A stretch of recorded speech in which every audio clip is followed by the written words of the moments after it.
Hello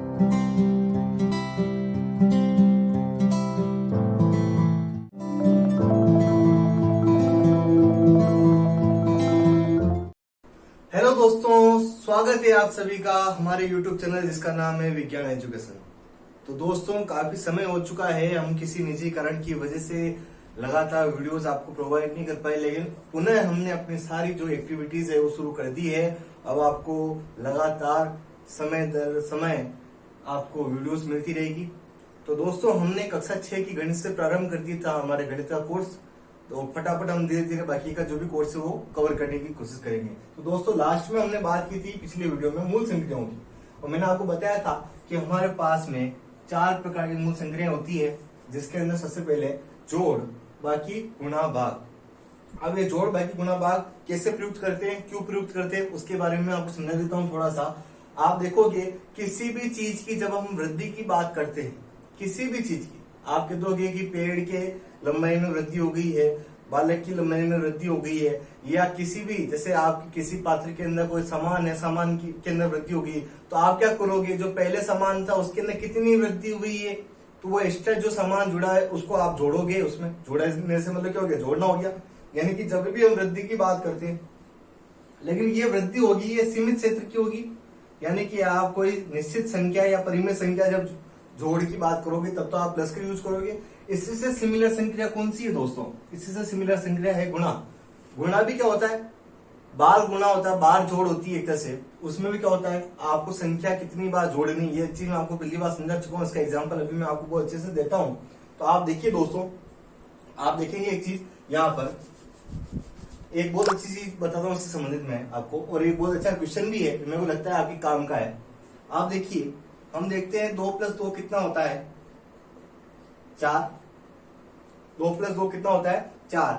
और हम देखते हैं 2 × 2 कितना होता है आपके, ये भी कितना होता है दोस्तों, 4 होता है। लेकिन अब आपको मेरे को एक क्वेश्चन का आंसर देना है, वो ये कि जब हम 3 + 3 करते हैं तब तो हमें क्या प्राप्त होता है, 6। और 3 × 3 करते हैं जब हमें क्या प्राप्त हो रहा है, 9। तो यहाँ पर 6 और यहाँ पर 9 कैसे प्राप्त हो रहा है, लेकिन यहाँ पर तो हमें क्या प्राप्त हो रहा है, 4 और 4 ही प्राप्त हो रहा है। तो ये भेदभाव क्यों, ये भेदभाव क्यों, संख्या से संख्या में भेदभाव किससे हो गया, जैसे संख्या बदली और केवल चिन्ह तो क्या वही है, चिन्ह को, ये जो संक्रियाएं हैं, संक्रियाएं तो क्यों हुई, तो ऐसा क्या कारण है। तो दोस्तों, इसका मतलब ये है कि जोड़ का मतलब तो कोई निश्चित संख्या से आप डायरेक्ट उसके अंदर उसको जोड़ रहे हो या उसके साथ में उसको सम्मिलित कर रहे हो, तो सम्मिलन करना हो गया एक प्रकार से। लेकिन गुणा का मतलब होता है बार जोड़ना। गुणा का मतलब क्या होता है, गुणा का मतलब होता है आपके बार जोड़ना। अब ये बार जोड़ना क्या होता है, बार जोड़ने से मतलब यहां जैसे मैंने लिखा आपको 3 × 3, ठीक है, 3 × 3 लिखा, तो कहने का मतलब आगे वाली संख्या को पीछे वाली संख्या के जितनी बार में जोड़ना। यानी कि कितनी बार में, 3 को कितनी बार जोड़ना है, 3 बार। यानी कि 3 + 3 + 3 कितना आएगा आपके, 9। अब यहाँ दिया हुआ तो यहाँ क्या हो जाएगा, 2 को कितनी बार जोड़ना, 2 बार, तो क्या आ जाएगा आपके वापस 2 + 2 क्या आ रहा है आपके, 4। इसी प्रकार से आप देख सकते हो 4 × 4 करोगे आप तो क्या आ जाएगा, 4 + 4 + 4 + 4। तो आप ये यहां से एक चीज तो समझ गए होंगे कि चाहे प्लस हो चाहे गुणा हो, दोनों ही वृद्धि के लिए, ठीक है। तो यहाँ पर क्या हो जाएगा, देखो आप चारों बार हमने जोड़ा, क्या गया 16, और आप 4 × 4 करोगे तो भी क्या आएगा, 16। तो ये हो गया इसका कॉन्सेप्ट। अब आप देखो इसके साथ साथ में यहाँ पर एक और चीज मैं समझा देता हूं आपको।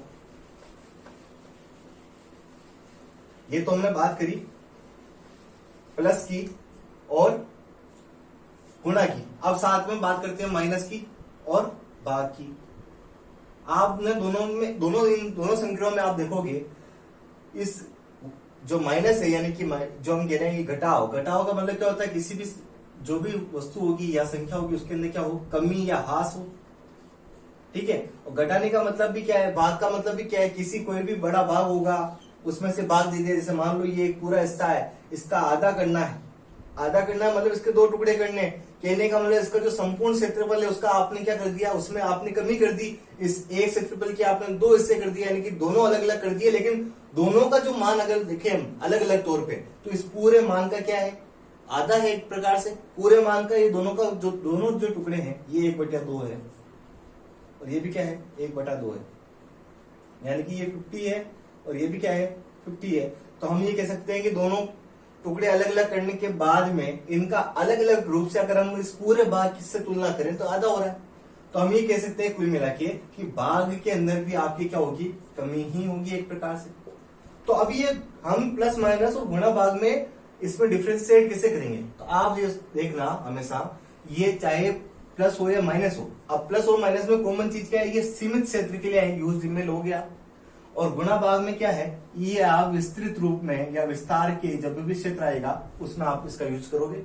ठीक, तो ये तो हमने बात कर ली संक्रियाओं की, और मैंने आपको क्वेश्चन भी बताया कि ऐसा क्या हो रहा है जिस वजह से हमको वो करना पड़ रहा है। अब दूसरी साथ संख्याओं के साथ में आप इनको कैसे प्रयुक्त करोगे दोस्तों, वो देखो आप। जैसे आपको प्लस को यूज करना है, तो प्लस को यूज कैसे करोगे आप, प्लस को इस प्रकार से यूज करोगे आप कि इकाई के अंदर हमेशा क्या जुड़ेगा, इकाई जुड़ेगा। ठीक है, गुणा में भी जैसे मान लो आपने यहाँ 4 ले लिया, तो 4 को किससे गुणा करोगे आप, 4 से। और यानी कि आपकी इकाई का मतलब क्या हो गया, लास्ट में जो इकाई होता है, जैसे मान लो 1 को आप इकाई मान रहे हो, 10 को आप क्या मान रहे हो, दहाई मान रहे हो, 100 को आप क्या मान रहे हो, सैकड़ा मान रहे हो। तो इस प्रकार से गुणा आपकी इनसे होता जाएगा, इकाई से, दहाई से और फिर सैकड़े से। यानी कि इकाई के साथ में आप कौन सी संख्या को जोड़ बाकी गुणा भाग कर सकते हो, इकाई की संख्या को ही दहाई के साथ में वापस दहाई की संख्या को ही ले सकते हैं हम, सैकड़े के साथ हम सैकड़े का प्रयोग करते हैं। जैसे मैंने एग्जांपल भी दिया आपको, 9 + 9 आप करोगे तो आप जोड़ोगे, इसमें क्या आ रहा है, जैसे ये 18 आ रहा है। ठीक, तो अब आप जैसे यहां लेते हो बाई चांस, जैसे 18 + 18, तो जब जोड़ की बात आई यूं अलग अलग करके देखो, जब तक आप क्या करोगे 8 से 8 को जोड़ रहे हो, यानी कि 8 और 8 कितने हो गए 16, हासिल का 1 और फिर 1 और 1 2, 2 का 1 हासिल का क्या जाएगा आपके 3 2 36 आ रहे। लेकिन आप जब बात करो इस रूप के अंदर तो आप देखोगे ये भी दहाई का है और ये भी दहाई का है।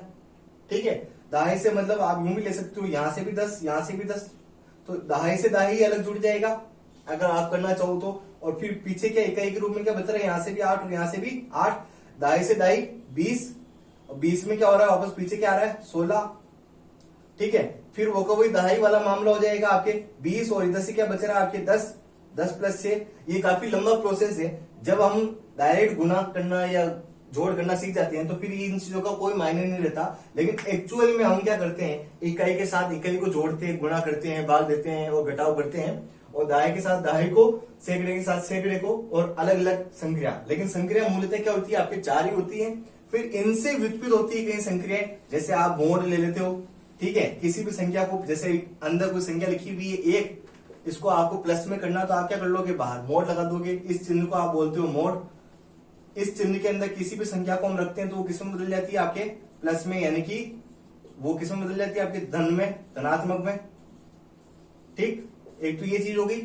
तो ये जो चीजें हैं ये बाद की चीजें हैं। अभी मूल जो हम बात करें, जैसे हमने बात करी संख्याओं के साथ में, मैंने आपको प्रयोग समझा दिया।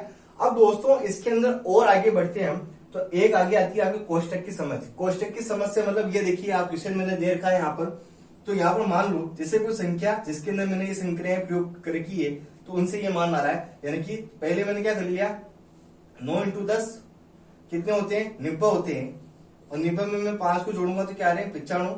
अब लेकिन जैसे ही मैंने यहाँ कोष्टक लगा दिया, इस प्रकार से यहाँ पर लगा रखा है, जैसे ही मैंने कोष्टक लगाया तो आप देखोगे पहले मेरे को क्या करना पड़ेगा, मैंने लिख रखा है इसके अनुसार, यदि कोष्टक किसी संख्या में या किसी क्वेश्चन में कोष्टक दिया हो तो पहले कोष्टक की चीजें सोल्व करोगे आप, फिर कोष्टक के बाहर की संख्याएं सोल्व करोगे। ठीक है, इसे हम बोर्डमास रूल भी बोलते हैं। ठीक है, तो आपके पहले यहाँ क्या करोगे, आप 5 + 9 को आप जोड़ोगे, कितने आएंगे आपके 14, और 14 को 10 से गुणा करोगे तो क्या आ रहे हैं 140। तो आप देखोगे दोस्तों दोनों की जो मान है वो काफी चेंज है, यहाँ 95 आ रहा है और यहाँ 140 आ रहा है। यानी कि हमारे इससे कोष्टक के लगने से या हटने से मान अपने आप बदल जाता है। ठीक है, तो ये चीज हमारे माइंड में रखनी है। ठीक है दोस्तों, तो दोस्तों ठीक है, तो पिछला जो चैप्टर था आपके 6th लेवल का वो खत्म। नया जो चैप्टर हम चालू कर रहे हैं टॉपिक, यानी कि ये रिश्ता क्या कहलाता है। तो यहाँ पर हम किसका रिश्ता देख रहे हैं, रिश्ते देख रहे हैं, परिवार के नहीं संख्याओं के। ठीक है दोस्तों, तो अब यहाँ संख्याओं के रिश्ते क्या क्या होते हैं उसके बारे में समझते हैं भैया। उनके अंदर कौन दादाजी, कौन पिताजी, ठीक, कौन बेटाजी होते हैं, आइए समझते हैं। तो देखो पहले गुणनखंड एवं गुणज। गुणनखंड एवं गुणज जो बड़ी क्लास वाले बच्चे हैं वो अच्छे से जानते हैं कि ये चीजें क्या होती है, लेकिन जो खास तौर पे छोटी क्लास के जो बच्चे हैं उनके लिए नई चीजें उनको समझाते हुए चलते हैं। तो किसी वस्तु या संख्या को अन्य संख्याओं के रूप में तोड़ना, और वस्तु ना लेकर के आप एक्चुअल में यहाँ संख्या ही लो, ठीक है, क्योंकि वस्तु तो मैंने एकदम समझाने के लिए लिखा हुआ, बाकी किसी संख्या को अन्य संख्याओं के रूप में तोड़ना, खंडित, बांटना, तीनों एक ही चीज है दोस्तों, ठीक है। एक ही संख्या को हम तोड़ रहे हैं, को बांटना ही क्या कहलाता है, आपके गुणनखंड कहलाता है। कैसे? 6 के अंदर आप 6 को कैसे लिख सकते हो, या तो आप लिख सकते हो 2 3 6, या आप लिख सकते हो उसको 3 9 6, ठीक है। यहाँ गुणनखंड और गुणज से तात्पर्य यहाँ संक्रिया कौन सी यूज हो रही है, आपके गुणा वाली, ठीक है दोस्तों। जोड़ बाकी की बात हम नहीं कर रहे हैं, हम किसकी बात कर रहे हैं, आपके यहाँ बात कर रहे हैं हम। अब चूंकि गुणा की बात कर रहे हैं तो हम जानते हैं गुणा और भाग जो है एक दूसरे के परिवर्तक होते हैं। कहने का मतलब जब भी हम कोई ऐसी घटना करेंगे तो एक घटना होती है, इसको हम बोलते हैं पक्षांतरण। पक्षांतरण मतलब पाला पलट, क्या बोलते हैं, पाला पलट, इधर से इधर, इधर से इधर। तो आप मान लो अगर कोई संख्या इधर है और इधर जाती, गुणा से इधर जाती, तो वो किसमें बदल जाएगी, भाग में, और भाग में कोई संख्या इधर आके क्या हो जाएगी, गुणा में। तो आप ये कह सकते हो, चाहो तो आप यहाँ से 2 को इधर भेजोगे तो क्या आएगा, आपके 6 के नीचे 2 का भाग दोगे, 6 में 2 का भाग दोगे तो क्या प्राप्त हो रहा है, 3। और अगर आप 3 को भेजोगे इसके नीचे तो क्या होगा, 3 को इसके नीचे भाग दोगे तो 6 के अंदर 3 का भाग दो, क्या आएगा, 2। तो क्या ये दोनों संख्या आ रही है वापस, ठीक है। तो ये क्या कहलाएगी, इसकी गुणनखंड, यानी कि किसी भी संख्या को अन्य संख्याओं के रूप में तोड़ना, खंडित या बांटना ही क्या कहलाता है, उसका गुणनखंड। अब गुणनखंड हमेशा क्या होता है, छोटी संख्याओं में होता है। कैसे? जैसे 6 का गुणनखंड है तो हमेशा 2 और 3 में टूट रहा, ठीक है। 12 का होगा तो और कम हो सकता है, 4 किया 12 हो जाएगा, 3 चौक 12 हो जाएगा, या 2 इंटू 2 कितने होते हैं, 4 होते हैं। तो फिर आगे से आगे, लेकिन ये सारी संख्या किससे, 12 से छोटी है। यहाँ ये दोनों संख्या किससे, 6 से छोटी है। तो हम कह सकते हैं कि गुणनखंड हमेशा छोटी संख्याओं में टूटता है, ठीक है। अब यहाँ देखो दोनों चीजें, जहां 2 और 3 का 6 में क्या जा रहा है, पूरा पूरा भाग जा रहा है दोस्तों। दोनों ही संख्याओं का इसमें पूरा पूरा भाग जाना चाहिए अगर वो उसकी क्या है, गुणनखंड है तो, ठीक है। तो यहाँ से मैं आपको समझा चुका हूँ, पूरा पूरा भाग जा रहा है, ठीक। अब आगे समझते हैं, या इसके अलावा एक और डेफिनेशन हम क्या बना सकते हैं, वो ये बना सकते हैं, जिन संख्याओं का किसी संख्या में पूरा पूरा भाग जाता है वो उस संख्या के गुणनफल या गुणनखंड कहलाते हैं। तो क्या 2 और 3 का 6 में पूरा पूरा भाग जा रहा है, क्या जा रहा है, क्या जा रहा है, क्या जा रहा है, ठीक है। तो हम क्या कह सकते हैं, ये इसके गुणनफल या गुणनखंड कहलाएंगे, क्लियर। अब इसके आगे बात आ रही है गुणज की। ये गुणनखंड की तो हमने बात कर ली, गुणनफल की हमने बात कर ली, अब बात कर रहे हैं गुणन की। अब ये गुणज क्या होता है, किसी विशेष संख्या, अब विशेष संख्या से मतलब कोई पर्टिकुलर संख्या की बात कर रहे हैं हम, ठीक है। किसी विशेष संख्या से अन्य किसी भी संख्या को गुणा करने पर, किसी विशेष संख्या को अन्य किसी भी संख्या से गुणा करने पर निर्मित संख्या यदि उस विशेष संख्या से पूर्ण विभाजित हो, कहने का मतलब जैसे यहां मैंने लिख रखा है, मान लो विशेष संख्या क्या है, 2, तो किसी विशेष संख्या यानी कि 2 को अन्य किसी भी संख्या, मान लिया यहाँ पर क्या आ रहा है, 3 आ रहा है, मान लिया यहाँ पर क्या आ रहा है, 3 आ रहा है। अब इस 2 को 3 से गुणा करूंगा तो क्या आ रहा है, वापस 6 आ रहा है।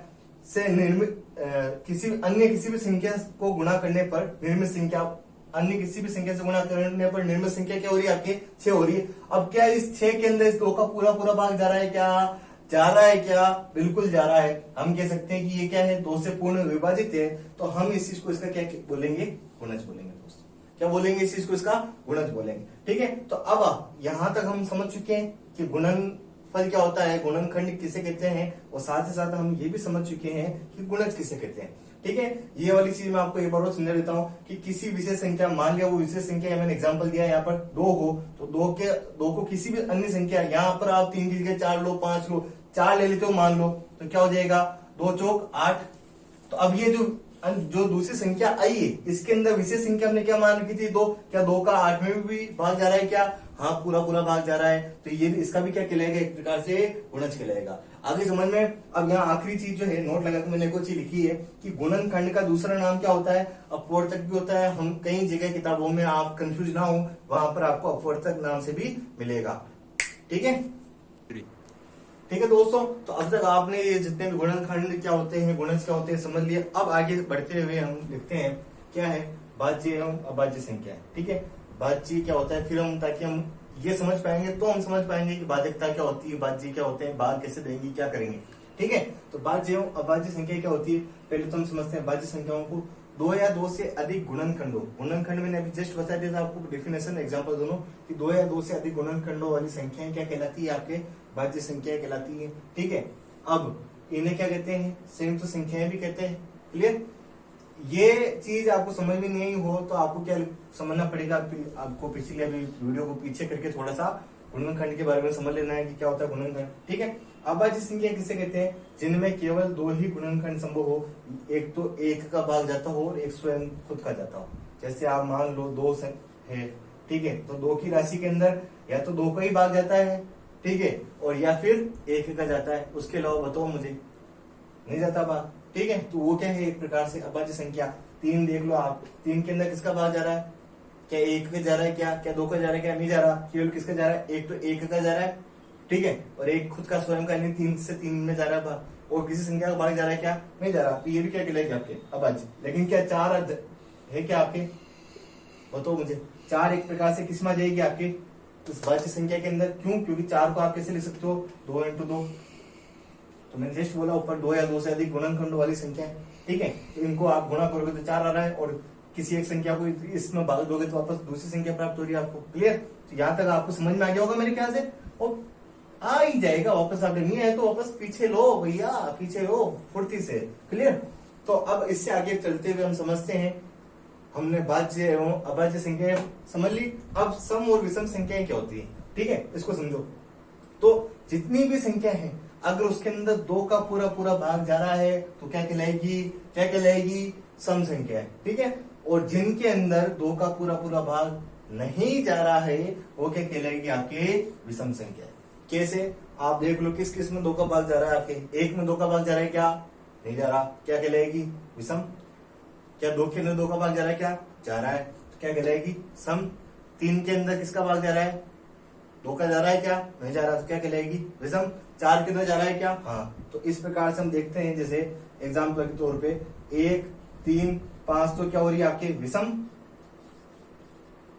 और दो, चार, छह ये कौन सी हो रही है आपके सम।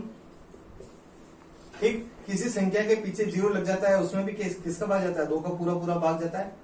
आपने दो का पहाड़ा देखा ही है, दो पंजे 10, 10 के अंदर क्या हो रहा है, एक के पीछे जीरो आ रहा है, इसीलिए इसको क्या मान सकते हैं, हम सम संख्या मान सकते हैं। ठीक है, अन्यथा सिंगल शून्य का तो आप किसी भी संख्या के शून्य के अंदर किसी भी संख्या का भाग तो उसका मान क्या जाता है, वापस शून्य आ जाता है, तो सम विषम का सवाल ही पता नहीं हो रहा। ठीक है, तो इस पार्ट के अंदर आपने हमने इतनी सारी चीजें समझ ली, हमने कोष्टक की समझ पढ़ ली, हमने संक्रियाओं का उपयोग समझ लिया, कैसे करना है, इकाई में इकाई को जोड़ना, दहाई में दहाई को जोड़ना है, सैकड़े में सैकड़े को जोड़ना है। ठीक है, ये चीजें मैंने आपको बता दी, साथ साथ में कोष्टक की समझ बताई आपको कि कोष्टक रहेगा तो क्या होगा। उसके बाद में हमने गुणनखंड किसे कहते हैं, गुणज किसे कहते हैं, उसके बाद में हमने दो प्रकार की संख्याएं पढ़ ली, कौन कौन सी, भाज्य एवं अभाज्य संख्या, और साथ ही साथ में सम एवं विषम संख्याएं। इससे आगे पढ़ने और समझने के लिए जुड़े रहिए हमारे साथ, रोज आगे से आगे देखते रहिए। हमारे विज्ञान एजुकेशन जो चैनल है उसको सब्सक्राइब करना ना भूलें। तब तक, और अगली वीडियो में आपसे वापस मिलता रहूंगा और आपको समझाता रहूंगा कुछ ना कुछ। तब तक के लिए मुझे दीजिए धन्यवाद। जय हिंद, जय भारत, फिर मिलेंगे, फिर मुलाकात होगी।